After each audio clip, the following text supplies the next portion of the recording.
Hey everyone! Welcome back to CodeDesign Academy. In this video, I'm going to show you how to use style guides when creating websites from scratch on CodeDesign. Style guides help you as a creator to seamlessly swap different color palettes for your entire website, like themes. If you're like me, you might need to try out different colors on the go, and once your project is live, it shouldn't be hard to swap the color palettes and test things visually. In this video, I'll show you how to create style guides, link different elements like buttons to colors on the style guide, and more. As you can see here, we have 3 colors on this website. A primary color, which is this deep blue, a text color, which is deep gray, and the background color, which is white.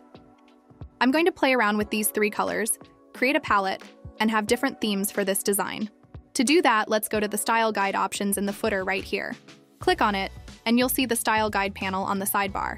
Here, we'll create a new theme by clicking on the Add New Theme button. Now let's add 3 colors for this theme by clicking on the plus sign on the Theme Variable section here. We also have font and size options coming soon, but for now, let's stick with colors. First, let's select one color. And now we have one color on the palette. Let's add a second color and a third color. I'll name these colors based on where they will be used. The first is primary, the second is text, and the third is background or BG.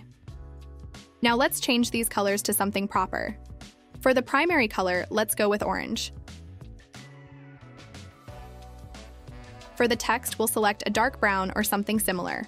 For the BG, we'll choose a lighter shade of orange. Now we have an orange palette.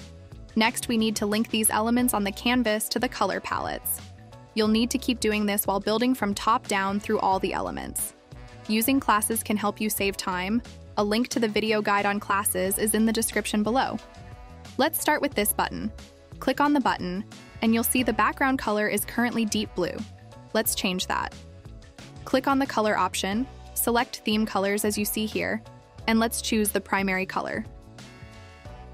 And as you see here, we have a border for the button with the same color, which is deep blue. So let's do the same for the border color as well.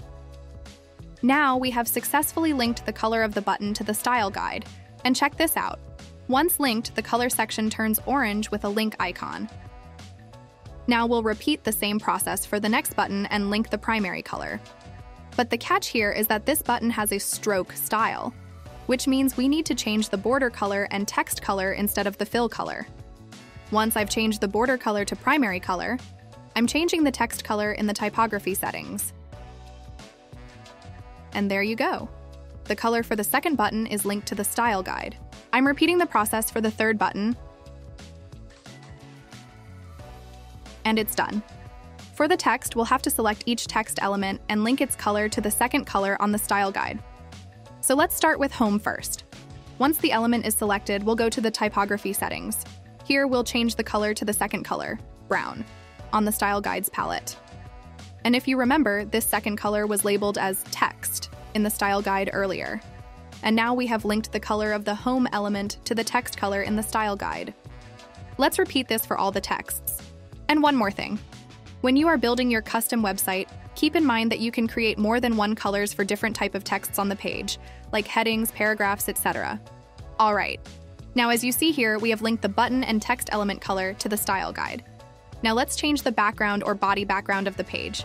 To do that, we'll select the body outline, click on body settings, and choose the third color in the style guide, which is the BG color. And finally, we have a new style ready in our style settings. Let's go back to the style guide settings and rename this theme as orange. Now what's next? We'll create a new theme. This new theme will also have the 3 palettes, just like the orange theme. Note that when selecting this new theme, the web page turns completely to gray. This is because gray is default for all the colors in the palette, and we need to change that. I'm starting with the third one, the BG color. Let's choose a very light creamy green. And voila! The page's background color is instantly updated. And check this. For the primary color, I'm going with a dark green, and we have all the buttons updated. Finally, I'll update the text color.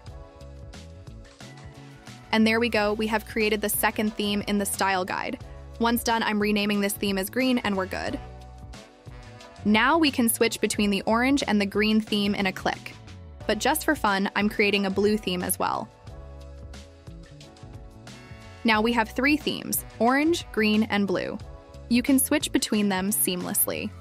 To delete a theme, select the theme, click Delete, and confirm. If you need to add a new color palette, create a new palette and select a new color, perhaps a lighter green or something similar. I hope this video has been helpful. If you have any further questions, feel free to let us know through comments, support chats, or the CodeDesign forum.